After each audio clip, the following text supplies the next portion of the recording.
Cloudwater West Coast Pale.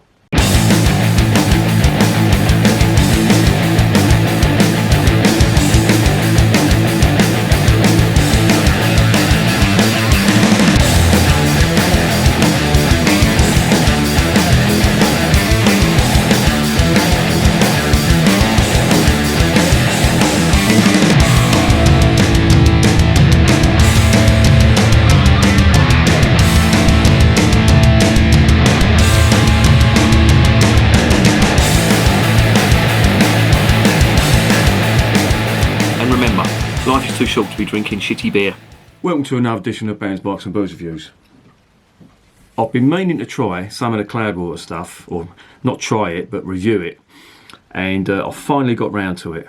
Now, if you've never heard of Cloudwater, they are one of the best craft brewers in Britain, in my opinion. Obviously, I haven't tried every single craft brewer in Britain, but of all the ones I've tried, these are up there with the best. They are fantastic. They're based up in Manchester, in the north of England, and they've been doing their stuff for quite a long time. And they're pretty revolutionary in what they do. They have easily over 100 beers that they've done, you know, short runs, steady batches of stuff, and, you know, regular beers that they've brewed.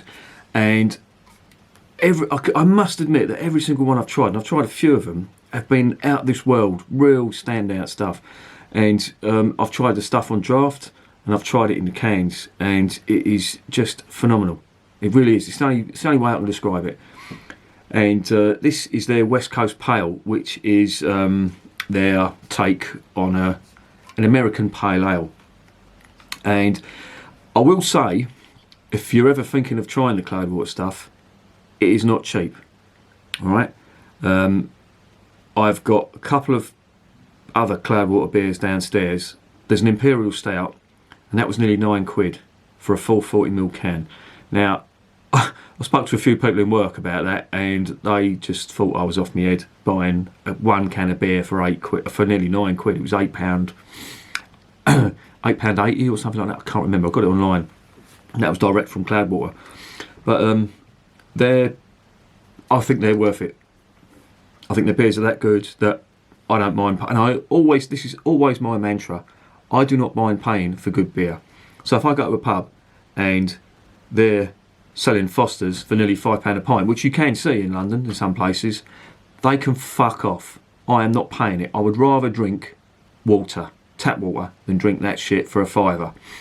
If they're selling, say, a half pint of, you know, 3/4 of a pint of this stuff for a £5, I will buy that and I'll enjoy it.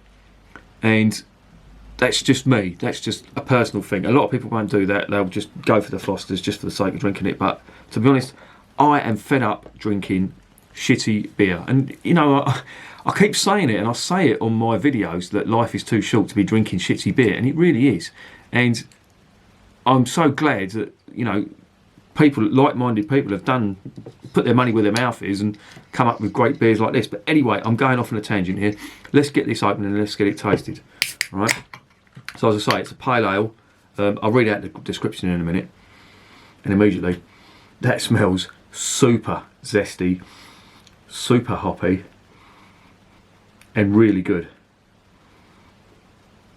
Slight resin on that as well, which I'm getting in from the can, you know, like sort of that, I don't know, it's like a sort of a waxy aroma. It's really hard to describe, but you've probably tasted it anyway. Let's get it in the glass and see what is going on with this. So as I say, this is their take on an American Pale Ale. They say that this is super refreshing and crisp. Now, a lot of people say lager's crisp. I don't think lager's crisp. I think lager is quite smooth because it's sweet. To me, crisp is like a dry, bitter finish. So there it is in the glass, in the Cloudwater glass, no less. It is super, super carbonated, whether you can see that or not. But there is just a ton of bubbles there. It is hazy, or cloudy, as I like to call it. Cider, it's cloudy. Beer is hazy, apparently. I don't care. It's cloudy to me. But there it is. There's a one finger white head, foamy head, and it looks great. What's on the nose? Yeah, more the same. Really bitter grapefruit, citrus, and almost piney type hops on that. No trace of sweetness whatsoever. Almost like an IPA. They call it a pale, but if I sort of smelt that in a blindfold test, I'd say it was an IPA. But there it is in the glass. It's 440ml can, fits in the Cloudwater glass perfectly. Let's get it tasted.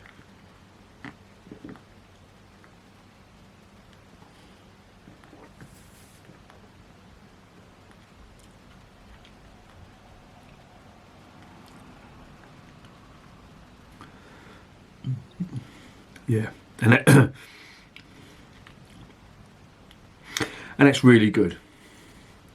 If you're a fan of your really hoppy IPAs and the strong grapefruit citrus running all the way through with the very, very slightest hint of malt, but it is slight. I mean, I'm not exaggerating, it's very slight. Then you're going to like this.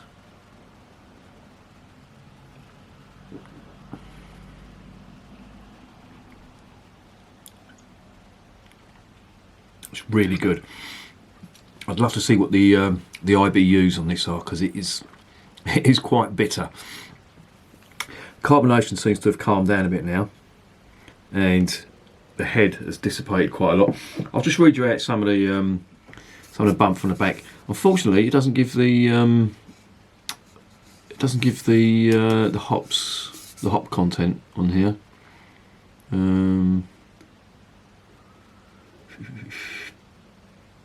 Hops fade fast. I don't know what that means. Anyway, there is nothing on the IBUs on it. Okay, so Cloudwater, brewed and packaged for Cloudwater by Cloudwater Brewery Company, Units 7 and 8, Piccadilly Trading Estate, Manchester. I'll talk about that in a minute. Inspired by classic easy drinking pale ales of America's West Coast, this is a style where balance between punchy aromatic top notes and solid drinkability is a key. A clean, dry, lightly resinous, yeah, and I'm getting that resinous on there, and bitter finish, yeah, it is. There's no sweet malt on the back end. Finish sets this beer apart from its hazy counterparts. Aroma and flavour, notes of fresh pine mingled with bright, zingy tangerine. Didn't get the tangerine and passion fruit. I got the grapefruit, hell of a lot. Body, light body with a long, dry finish. Aftertaste, grapefruit zest. Yes, I did get that. Pine and earthy notes. Yeah, accompany a light, pithy bitterness. That is pretty much bang on. Say there's the front of the can, and it says bright zesty hop flavours with a dry refreshing finish. ABV is 4%. It actually tastes stronger, and it's in a 440ml can. And it's really good. The resin on them hops really does stand out. Cloudwater. So, I was going to talk about the brewery. So, it's Unit 7 and 8, Piccadilly Trading Estate, Manchester. Occasionally, I have to work up in Manchester. But unfortunately, I've never been to the Cloudwater brew house. I've got a mate who has, and he said it is tucked away on some rough old part of Manchester on an industrial estate. And when he went there, it was pissing down with rain, as it always does in Manchester. But he said the beer was absolutely amazing, and he is a massive fan of Cloudwater, as I am as well. And I've discovered a pub round the corner from me that does some of their stuff. They've got it as a guest ale, and I tried it the other night, and I drank far more of that than I should have done, and I paid for it the next day. Boy, did I pay for that. But this is good. I really like it, and it's not even their best. This to me is a good, solid American pale ale stroke bordering on an IPA, and it tastes great. If you're a fan of, as I say, if you're a fan of real big hoppy aromas, big grapefruit bitterness, big sort of pine, and they say earth. I'm not getting the earth at all. I'm just getting the huge grapefruit bitterness, but it's very dry and it's very drinkable. And I love it, and I'm going to give that an 8 out of 10. And I'm going to recommend it, as I will with all the Cloudwater stuff I try. There's 2 coming up. I've got an Imperial Stout, which I'm going to compare to the Alchemist Luscious that I tried the other week and reviewed. That was the best Imperial Stout I've tasted so far. I want to see whether Cloudwater can better that. That's going to be for another time. And I've also got another one of their double IPAs, which I'm really looking forward to. But as for this, that is a solid 8 out of 10. I'd recommend it, but I'd recommend it with caution. Not because of the taste, but because of the price. It is expensive.